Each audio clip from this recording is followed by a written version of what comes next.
அனைவருக்கும் இனி உற்சாகமான வணக்கம். இன்றைய வாசிப்பெரும்பு 192. நான் இன்றைக்கு பழமொழி அதை பற்றி வாசிக்க போகிறேன்.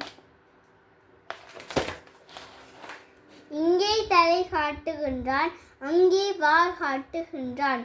இஞ்சி இலாபம் மஞ்சளில், இறுகினால் களி இளகினால் கூழ். இரக்கம் போனாலும் சிறக்கப்போ, இறங்கு பொழுதில் மறந்து குடி. இல்லாது பிறவாது அல்லாது குறையாது.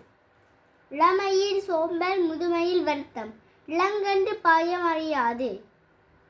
இளமை கல்வி கல்மேல் எழுத்து, இரண்டு ஓடத்தில் கால் வைக்காது.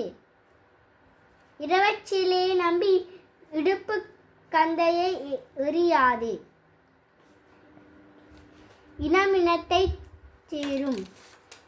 இன்றைக்கு இலை அறுத்தவன் நாளைக்கு குலை அறுப்பான்.